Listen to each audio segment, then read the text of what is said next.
fiti ani asese ne din ene your friend say meka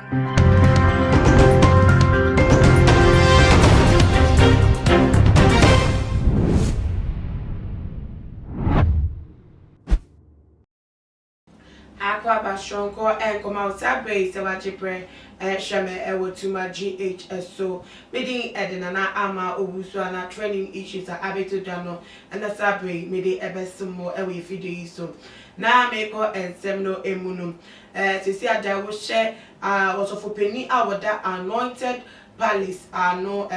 palace chapel no anointed palace chapel no Reverend Obofour chat and say dear akwa say enkyerɛkyerɛ deɛ wɔde bi to dwapa wɔde bi ba ponte mo bɛka ya nwumtuni Sami brother Sami ne manager na wapre no ase Romeo bra wapre no aircourse no wɔde nkyerɛkyerɛ bi to ɛfa ɔbɛma san na ɔbɛfa akora wujire emu ne tesanyansa kwan a obetimi afa ne were atena obetimi de other women kra aka matese Ghana for dodo na ehwere ekaseti aye amatese ebi kra atwena no ɛwɔ fom na so ne nyam no ebi so ene ne yadwen na sa brei foforo kra body abetudwa ɛfa ema sem ne tese mema ɛho ene se Reverend Obofour echirema Senyankopon wosoro atumi ni ahye ne nsa a obo ade bo soro no bo asase ebo nipa no oyɛ de opɛ ɛde nipa ɛyɛ no na tese Senyankopon ma kwan ma Solomon awo no abo no eyi ni free papa asimu etrusu ne se wo hene awo no akasa banda mu beka cha ne se one ne ho oka ne ho abre ne nya no ma kwan ma Solomon kro ya efa ma dodo 1000 na enu no wanka hwe ntia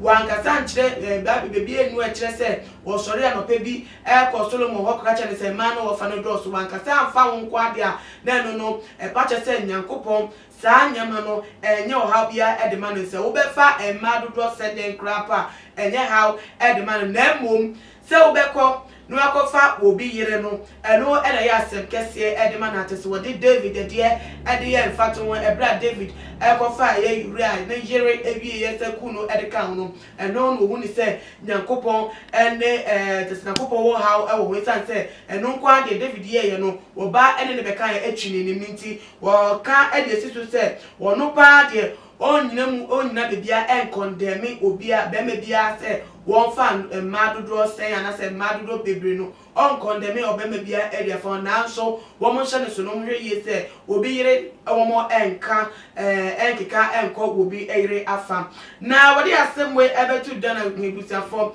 woni se Ghana ha de chira ne se yaso ate asem yaso tinkwa de a no so beka na Ghana for ebi ede ebetu dwa ese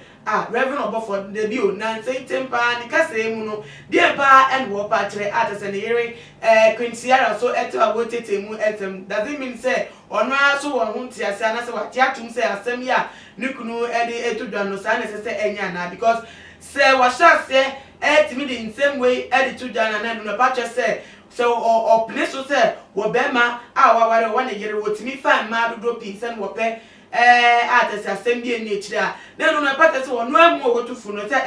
wono abetimi ejina saa bia no ebi atese wono so ewo ho kwan se obefa ema bebria wo pe ewo ne yire chi atese eno asem bia eni wo na taa no ka ne dia na atese ene ema de wo fa bi pa ne so tumi jina so edi tufu dia na atese ema de ene na asem ketu ebi kra ewo ni so na so ni nyam no ebi so hu ne se dabi saa doctrine we a washa se as do di fefutom di inspiration ede keka no keka akodi boni mi because nkoso for no think wo hu se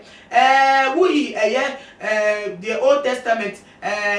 Solomon and David need your mema no mo keka wo no do our read do mo ware wo ma ba New Testament Christo asabre yes no na nti nam so ma asore tie abema te se ye asore no wori to just say fata say wo so for obenya ono nkwa ne yere yere bako be oyere bako ekunu eno ti se wo no Yesu na be shem kinya se obe ye oyere bako fokunu na te se oba bia ho ware no no no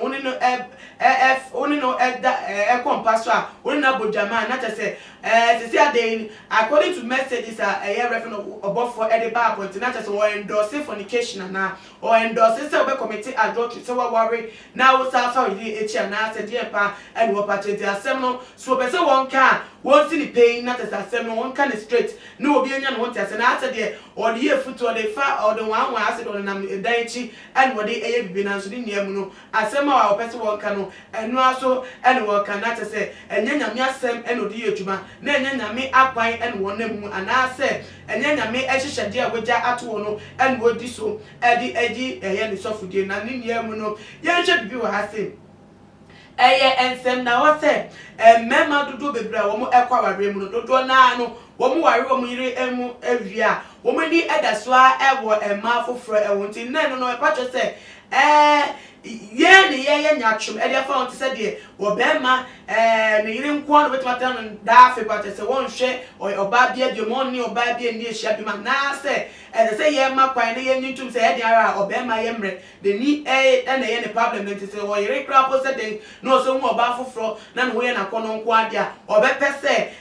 che se wo ne oba no so ebedi ehiem ti ye nyitum sa na che se mema no ye mo kwan ebe wo mo enkosa na se wo yo Kristo ni na wo nyame asem tum dia se wo mfa sa asem no ento wo so se wo bedi so se na nyame asem sifata se wo nye okunu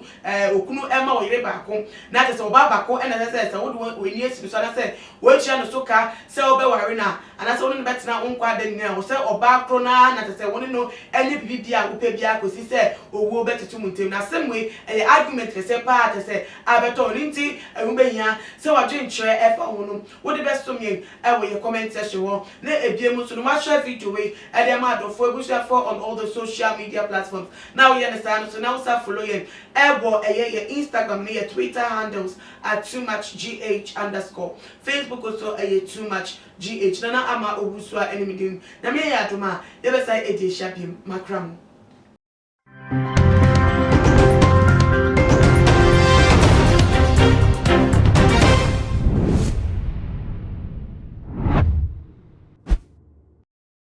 Fit any assess anything, and your friends say mechanic.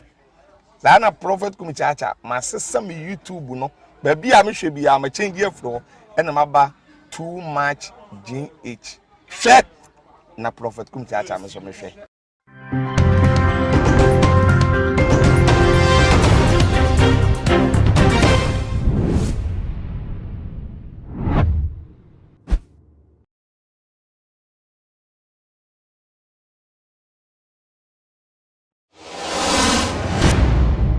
Yo,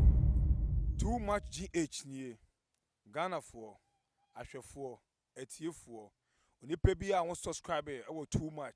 GH no subscribe wo na ehintasem